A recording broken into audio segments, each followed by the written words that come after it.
In the Gospel of John, Pontius Pilate poses a question to Jesus of Nazareth. What is truth? It's a question that could also be asked about Pilate's own history.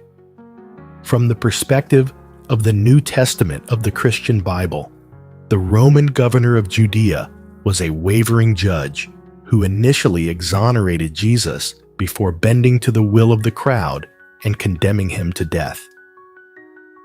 By contrast, non-biblical sources portray him as a barbarous leader who willfully defied the traditions of the Jewish people he oversaw. Which was the truth? According to the Gospel of Matthew, Pilate washed his hands in front of the crowd before announcing, "I am innocent of this man's blood. See to it yourselves." The Jewish people shouted in response, "His blood be on us and our children." It's a passage that would be used for millennia to persecute the Jewish people. Matthew says that while the Romans actually carried out the deed, the Jews were responsible, a line of argument that has of course had disastrous consequences ever since. Bond says, if Jesus was causing trouble at a gathering like Passover when the city was crowded to bursting, I don't think Pilate would have spent much time worrying about what to do with him.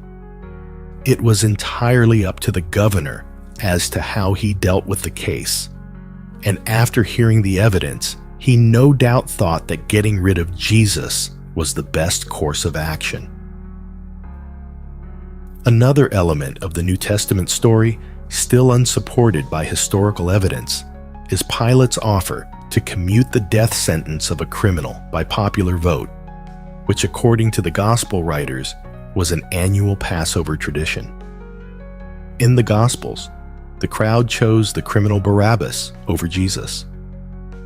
Scholars have looked for evidence, Patterson says, and so far have never found anything in reference to the so-called custom of releasing a prisoner on Passover.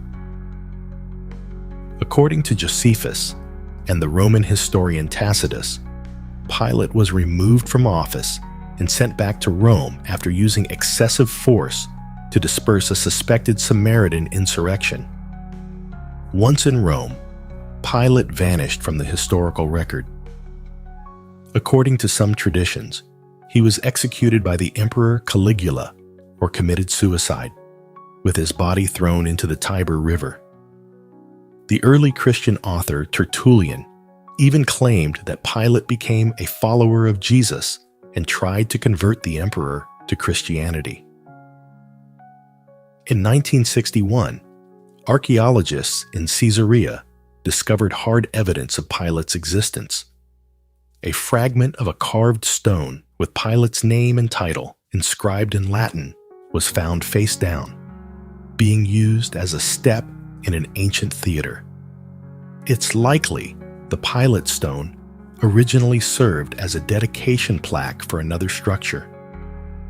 A November 2018 article in Israel Exploration Journal announced a further discovery as advanced photography revealed Pilate's name inscribed in Greek on a 2000-year-old copper alloy ring excavated from Herodium.